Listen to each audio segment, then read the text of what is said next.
ستا د عشق له وینو ډک سول ځګرونه، ستا په لاره کې بایلي ظلمي سرونه. تا ته راسمه زړګی زما فارغ سي، بې له تا مې اندېښنې د زړه مارونه. کار څو مې د دنیا ملکونه ډېر سي، زما به هېر نه سي دا ستا ښکلي باغونه. د ډیلي تخت هېرومه چې رایاد سي، زما د ښکلي پښتونخوا د غرو سرونه. د رقیب د ژوند متاع تار په تار کړم، چې په توره پښتانه کاګزارونه. د فرید او د حمید دور به بیا سي، چې زه وکاندم پر هر لوري تاختونه. که تمامه دنیا یو خوا ته بل خوا سې، که تمامه دنیا یو خوا ته بل خوا یې، زما خوښ دي ستا خالي تش ډګرونه. احمد شاه به دغه ستا قدر هېر نه کا، که ونیسي د تمام جهان ملکونه.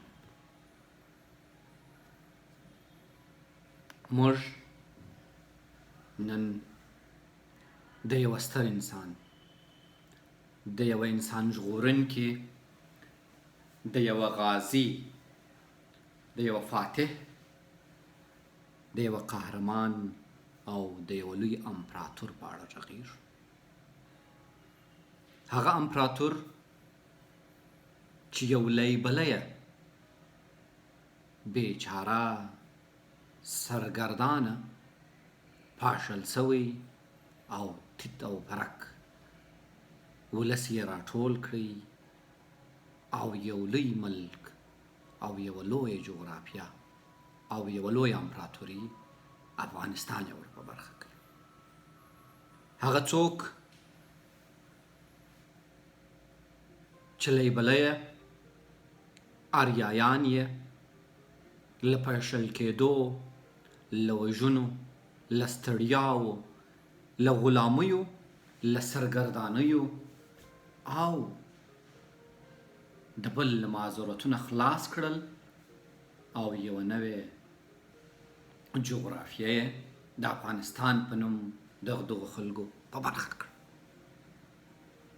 دا سړی احمد خان نومېدی،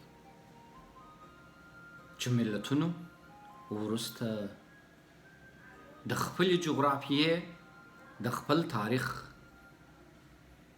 او د خپلې بقا د تضمین په خاطر په احمد شاه بابا باندې ونومه. احمد شاه بابا د پلار ولی لقب ځکه واخیستی چې افغانانو ته یې یو واحد، متحد او ځانګړی هیواد ور په برخه کړي. نن د همهغه احمد شاه 248م تلین دی. نو په دې نعمت لازمه ده چې زموږ نسلونه، زموږ ولسونه د خپل دې بابا چې له تاریخ سره یې بېګانه و، پردیو او متعصبینو سیاسي برخوردونه کړي دي، له خپل تاریخ او له خپل حالاتو څخه خبر شي. احمد شاه بابا د پیدایښت په اړه بحثونه متفاوت دي. دا چې کورنۍ یې خانان و، خانخیل و، او د هغه وخت سیاستونه معمولا پر دې راڅرخېدل چې په تهاجمي حالتونو کې و، په تښتېدونکي حالتونو کې و، او د کوچاني ژوند په وضعیت کې و. نو هیڅکله پر یو ځای مستقر نه و. نو ځکه لا تر اوسه پورې ثابته نه ده چې احمد خان یا احمد شاه بابا به چیرې زیږېدلی.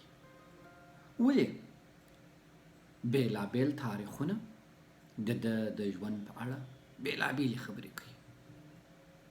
د افغانستان یا د افغانانو یو معتبر تاریخ سراج التواریخ دی. سراج التواریخ کاږي چې احمد شاه بابا په ملتان کې زیږېدلی دی، مګر دا خبره د تأمل وړ ده، ځکه د احمد شاه بابا کورنۍ چې اصلي ځای یې له قومي، قبیلوي او ریښوي پلوه د کندهار معروف او ارغسان دي، تر ډیره ځایه پورې یې راشه درشه تر هراته پورې محدود ده، او دا چې په دغه وختونو کې د امپراتورۍ مرکز ایران دی، نو کله ناکله د ایران سره هم د دوی تګ او راتګ سته. له کاتب هزارګي یا فیض محمد کاتب څخه وروسته بل لیکوال میر غلام محمد غبار په خپل کتاب احمد شاه بابای افغان کې لیکي چې اعلی حضرت احمد شاه بابا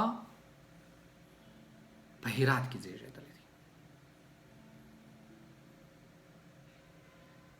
پوهاند علامه حبیبي په خپل کتاب د افغانستان لنډ تاریخ کې دا دواړه روایات راوړي او یو دریم روایت اور باندې اضافه کوي، او په دې روایت کې وایي دغه روایت د حافظ مرغزي په شاهنامه کې دی.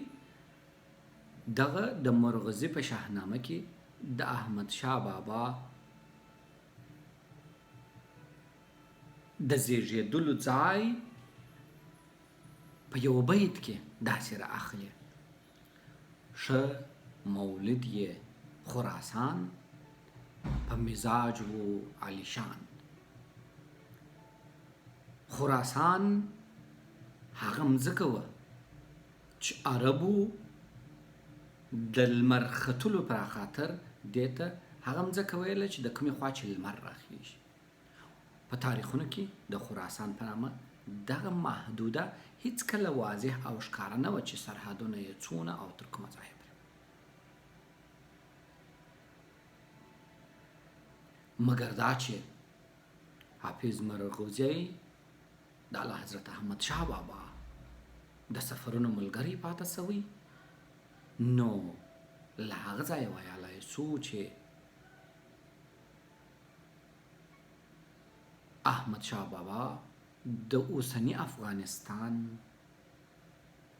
په جنوب غرب او جنوب کې زیږېدلی دی، ولې معلومه نه ده چې په کوم ځای کې خاص ځای یادولی سو. اکثر مورخین د هغه د زیږېدلو کال 1115 ښیي چې د 1923 زیږدیز کال سره سر خوري، او ډېر مورخین په دې عقیده دي چې د زیږېدلو ځای همدا هرات دی. احمد شاه بابا د زمان خان زوی او د دولت خان لمسی و. مشر ورور یې ذوالفقار خان نومېدی چې د نامتو جنګي او نامي تورزن په حیث مشهور و. دی د هرات واکمن و چې وروسته د شاه حسین له لوري ونیول سو، او بیا هم کله چې نادر افشار د هوتکیانو سلسله چپه کړل، دی د شاه حسین له درباره څخه د زندانه څخه خلاص کړل سو، خو وروسته په مازندران کې په زهرو باندې مسموم کړل سو او هلته له منځه ولاړ. د احمد شاه بابا مور چې تر ډیره ځایه پورې د احمد شاه بابا روزنه، پالنه او ساتنه د هغې په غاړه وه، یوه عالمه، فاضله او درنه میرمن وه.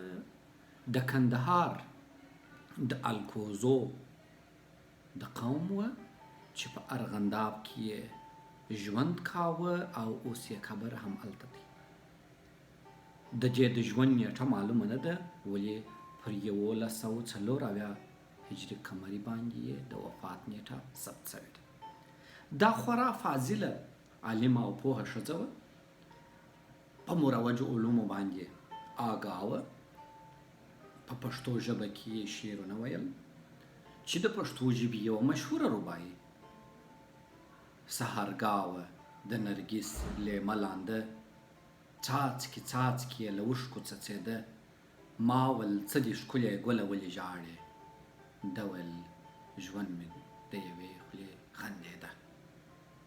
پر دې سربیره د اعلی حضرت احمد شاه بابا په ډیرو بحثونو کې دخیله او شریکه ښځه وه. کله چې احمد شاه بابا غوښتل پر کندهار باندې یو خندق او دیوال را وګرځوي، دا یې دربار ته راغلل او هغه ته یې وویل چې ستا امپراتوري یوازې د کندهار ښار نه او ستا ملت او ولس یوازې د کندهار اوسېدونکي نه دي، بلکې ټول خلک ستا تورې ستا ساتنې او محافظت ته اړتیا لري. نو بیا هغه و چې احمد شاه بابا تر خپلې دې خبره تېر شو. لنډه دا چې دوی د خپلې مور له لوري روزل سوی او پالل سوی دی.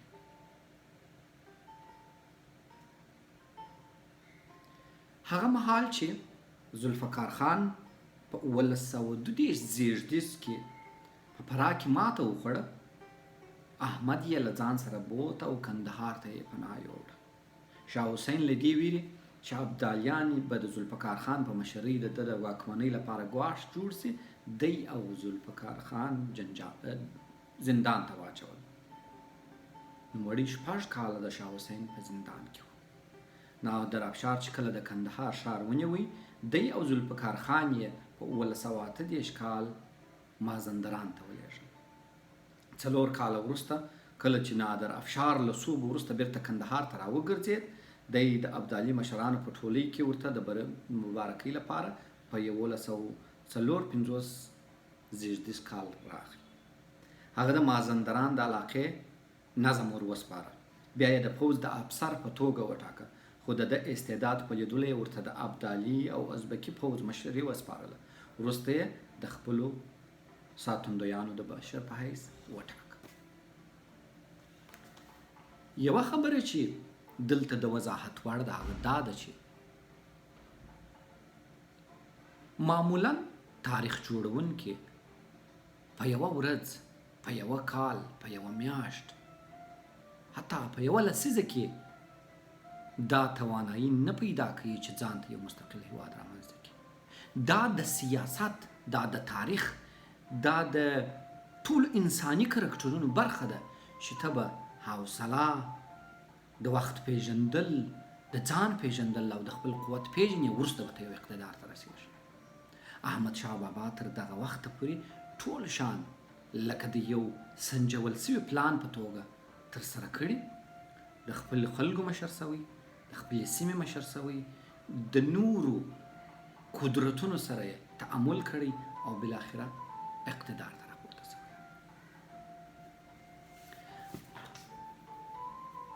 د 1960 کال د ذوالحجې په 11مه چې د 1940 کال د جون له 20 نیټې سره سمون خوري، نادر خان د خپلو ملګرو لخوا ووژل شو. احمد شاه بابا د هغه کورنۍ روغه رمټه ایران ته ورسوله او په دل کې ورته د نادر میرمنې د کوهینور الماس او نور جواهرات ورکړل. او په دې ځای کې احمد شاه بابا د پښتني اصولو، د افغاني شهامت او د افغاني اصولو یو لویه ننګه وکړله چې د ناموس ساتل، د یو چا د ابرو ساتل، د یو چا د عزت ساتل. خپلو خلکو وواژه، خپلو خلکو یې کورنۍ ته ګواښ شول، مګر یو افغان، یو پښتون او بالاخره یو آریایي دوی ته پناه ورکړل او په آرامۍ سره یې تر خپلو دوستانو او خپلوانو ورسول. او دا د یوه لوړ کرکټر، د یو اعلی کرکټر هغه تر ټولو ځانګړې مشخصه ده چې پر میرمن، پر زاړه او پر ماشومانو باندې د ترحم بنیاد ایښودل کیږي. د نادر افشار له سقوط وروسته سیمه په یوه متلاشي حالت کې واقع شول. د نادر افشار واکمني چپه شول، سیمې یې له واکونو ووتلې او بالاخره هر څه وپاشل شول. او د نوو جغرافیو د تشکیل، د نوو جغرافیو د جوړېدو او د نوو هیوادونو د رامنځته کېدو زمینه مساعده شول. د نادر افشار هغه لښکرې چې په کندهار کې یې قرار درلودی د کندهار په شیر سرخ زیارت کې راټول شول او د یوه نوي واکمن، د یوه نوي مشر د ټاکل کېدلو بحثونه پیل شول. په دغه بحثونو کې ډېرې زیاتې قومي ډلګۍ وې، ډېر زیات قومي مشران وه، ډېر زیاتې سیمې خلک پکښې کې وو. ولې اتفاق پر دې سو چې د صاحب شاه مجذوب په منځګړیتوب او پیشنهاد له حضرت احمد شاه بابا د 1160 کال د رجب په میاشت کې د افغانستان ملي زعیم، لومړی جمهور رئیس او د لومړي جمهوریت چې د جمهوریت یو نوې بڼه وه باني سو. احمد شاه بابا په داسې یو مهال کې واکمنۍ ته ورسېدی چې د نړۍ سیاست، د نړۍ وضعیت، د نړۍ د ژوند تګلاره په تهاجمي ژوند باندې بدله شوې وه. حالات داسې راغلي وه چې ته د خپل ژوند د بقا دپاره مجبور وې چې د امپراتوریو جوړولو تجربه تکرار کړې. ته مجبور او مکلف وې چې حمله وکړې، ځان وساتې او خپله سیمه پراخه کړې.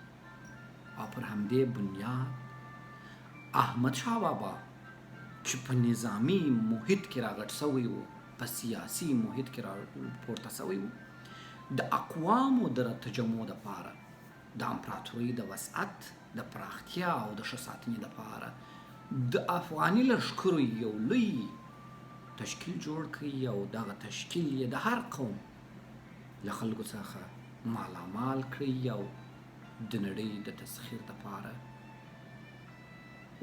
روان شو.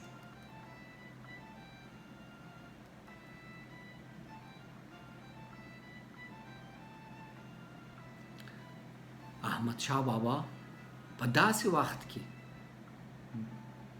پاچا سو چې د ملي وحدت اړتیا،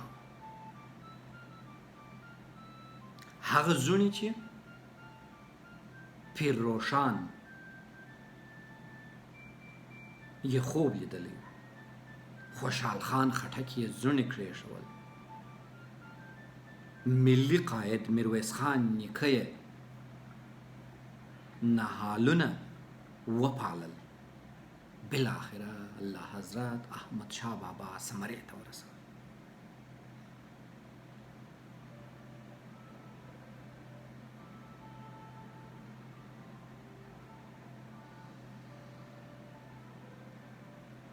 په دغه وخت کې د خانخانۍ او ځان غوښتنې کمبله غوړېدلې وه.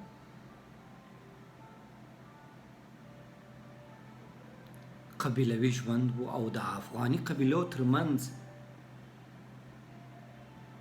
د ملي وحدت ټوله اړیکې پرې سوې وې. د افغانستان د لمر لوېدو خواته ایران د نادر شاه تر مړینې وروسته داخلي هرج مرج ته ننوتلی و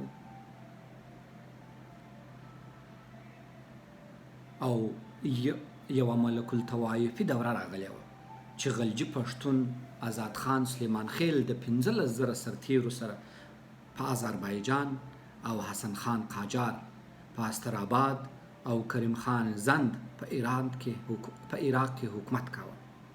د افغانستان شمال ته جنیدي دولت په بخارا او ماوراءالنهر کې انحطاط پر لور رهي وه او د افغانستان د ختیځ خواته په هند کې د ګورګاني امپراتورۍ ریښې سستې سوې وې او په تیره بیا په جنوبي هند کې د مرهټیو حکومت دومره زور اخیستی و چې ګورګاني دولت ته یې لوی خطر پیش کړی و. په داسې وخت کې احمدشاه بابا په افغانستان کې د یو خپلواک او متحد دولت تشکیلولو ته ملا وتړله.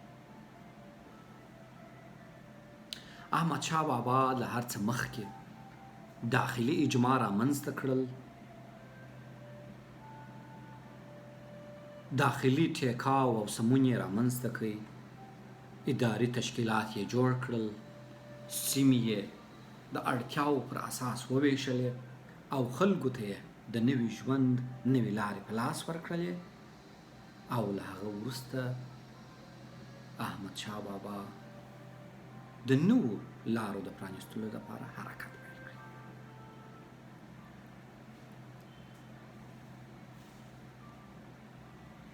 احمدشاه بابا د اداري تشکیلاتو له جوړولو وروسته چې ډیر وخت یې په بر کې ونیوی، ډیر وخت د هغه زمان پر اساس، او دا چې د سیند په دغه وخت کې 25 کاله و او تر ډیره ځایه د احساساتو سره مل و، نو د فتن یې سکه یا مهر ایجاد کړل.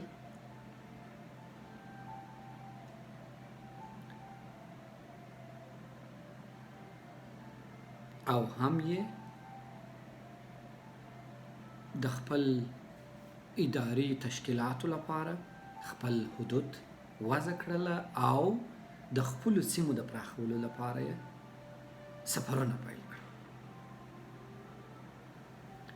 د 1160 هجري کال په پای کې یا د 1161 کال په سر کې احمدشاه بابا د هیواد لمرد ختیځې خواته د هڅې دپاره ځان چمتو کړ. سردار جان خان سپه سالار یې د خپل مخکش په توګه ولېږه او خپله د دوراني توپخانې او ټولو احتیاطي وسایلو سره ورپسې رهي سو. دا چې په دې سفر کې د احمدشاه بابا لښکر شمېر څو تنه و، د مورخینو په دې باندې اختلاف دی. الفنستون 12,000 تنه دوراني او بلوچ بللي دي. فیض محمد او نورو په 1161 کې د لاهور خواته د حرکت په 10,000 تنه لیکي او ګنډا سینګ بیا د لاهور خوا له پېښور څخه د احمدشاه بابا لښکرو شمېر د 1840 کال د ډسمبر په میاشت کې 18,000 تنه ګڼلي او د نندارام مخلص د لیکنې سره سم 25,000 تنه او د عبدالکریم د یادونې په اساس 12,000 تنه.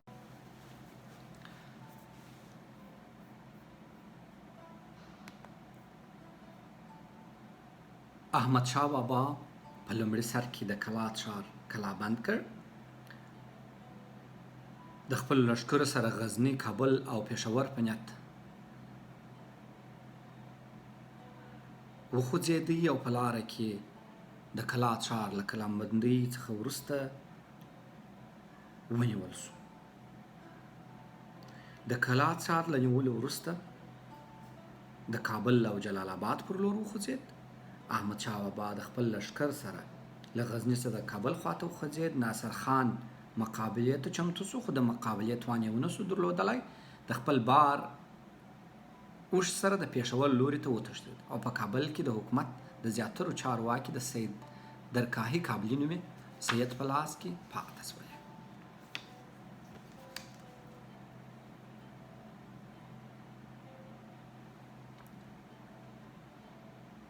ناصر خان هند ته ولاړ. احمدشاه بابا هم د افغاني قبیلو له یو ځای کولو وروسته د ستلج یا اټک له سینده واوښت. د لاهور والي چې مخکې ورته د سولې وعده ورکړې وه جګړې ته د پنجاب د چناب په سیمه کې را وړاندې شو. دا چې په هغه شپو کې سیند مست و، احمدشاه بابا له سینده د چناب تر ساحل څه لوړ پرېوت او په لاهور یې حمله وکړه.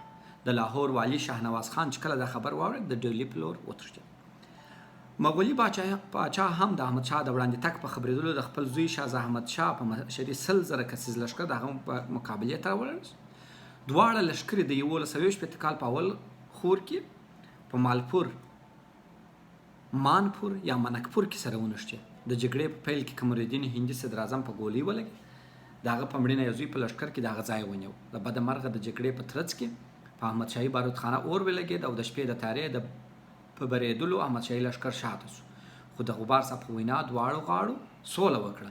لامل یې دا و چې په کندهار کې لقمان خان بغاوت وکړ او په هند کې محمد شاه ګورګاني ناروغ شو، نو ځکه دواړو لورو سولې ته غاړه کېښوله. د احمدشاه بابا دوهم سفر په 1162 کې دی چې بحث یې اوږد دی. دریم سفر یې په 1163 کې دی. څلورم سفر یې په 1163 څخه وروسته بیا دی. پنځم سفر یې په 1164 کې دی. اووم سفر یې په 15 کې دی. اتم سفر یې بیا په 68 کې دی. نهم سفر یې هم په 68 کې دی. بالاخره ویلای شو چې احمدشاه بابا له ډیرو فتوحاتو، له ډیرو جنګونو، له ډیرو فتحو وروسته د یوه لوی افغانستان بنسټ کېښوی او افغانستان یې خپلو راتلونکو نسلونو ته د یوه آباد او سرلوړي هیواد په توګه پرېښوی چې د دغه جګړو تر ټولو مشهوره جګړه یې د پانیپت جګړه وه چې په 1180 کال څخه تر 1150 پورې د مرهټیانو د راپورته کېدلو سره دغه بابونه خلاص ول او احمدشاه بابا په پرله پسې توګه د دغه راپورته شویو فتنو د مخنیوي دپاره وجنګېدی او بالاخره یې دوی مات کړله او د تاریخ تر ټولو غټه او شرموونکې ماتې ور په برخه کړله او له هغه ځایه څخه مرهټان وپاشل شول.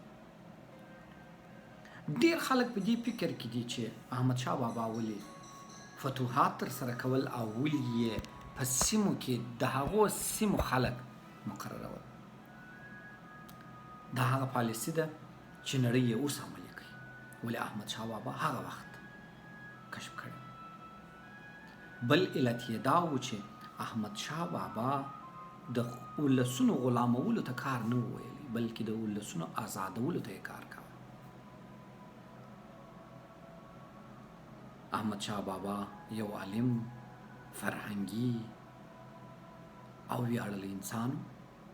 دربار یې همیشه له فضلاو له علماو ډک و. د پښتو او فارسي ژبې شعر یې وایه. یو بشپړ دیوان د شعر لري. پیر محمد کاکړ د پښتو ژبې مشهور شاعر د په دربار کې اوسېدلی. بالاخره د ده دوره دونه اوږده ده چې موږ نسو کولی په دې لنډه ویډیو کې که څه هم چې ډېر وخت یې ونیوه وړاندې کړو.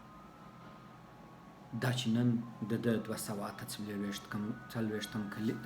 تلین دی، د هغه په اساس د ده دونه بحث د اوس لپاره زما په نظر چې کافي دی. احمدشاه بابا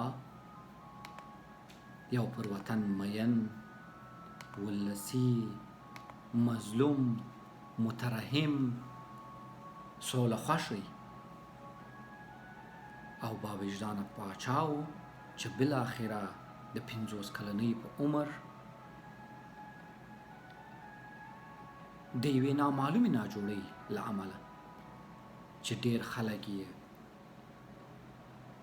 سرطان بولي، ځینې نور یې جذام بولي، ځینې نور یې نور علتونه بولي، خو دونه معلومه ده چې احمدشاه بابا د سږو د ناروغۍ له امله د یو 50 کلنۍ په عمر په 1973 کال کې د افغانستان په توبه کې چې اوس د محکوم افغانستان برخه ده په حق ورسېدی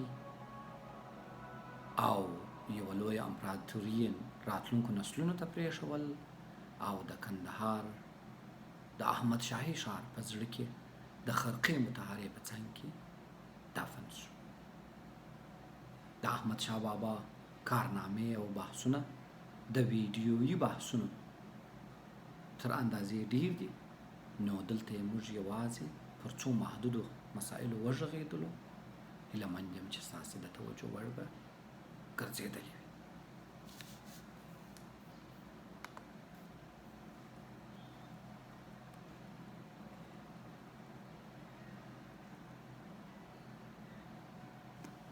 شیرین عمر چې تیریږي دریغه دریغه د اوبو په څیر بهیږي دریغه دریغه ولې زړه پرې خبر نه دی له رفتنه چې د هسې زر تیریږي دریغه دریغه ولې هسې سوې بې غمه زما دله عمر باد غوندې چلیږي دریغه دریغه که هر څوک په ډېر ناز جوړ کړي ماڼۍ په ارمان ځینې پاتېږي دریغه دریغه دریغه دریغه آخر دریغه زما دله چې مین جمله تیریږي دریغه دریغه دا یاران لکه ګلونه د بهار دي د خزان په تار رژیږي دریغه دریغه د هجران مثال دوزخ بېلتون ډبرې د عاشق پر سر لګېږي دریغه دریغه که پیدا نه وای دیدن بېلتون به مړ و له دیدنه خون بهیږي دریغه دریغه آشنایي په مثال ګل حاصل یې خار دی خار سي سخت هله سوځېږي دریغه دریغه احمد شاه به څه غم که وخت د هوش دی احمد شاه به څه غم کا چې وخت د هوش دی د وصال نوبت تیریږي دریغه دریغه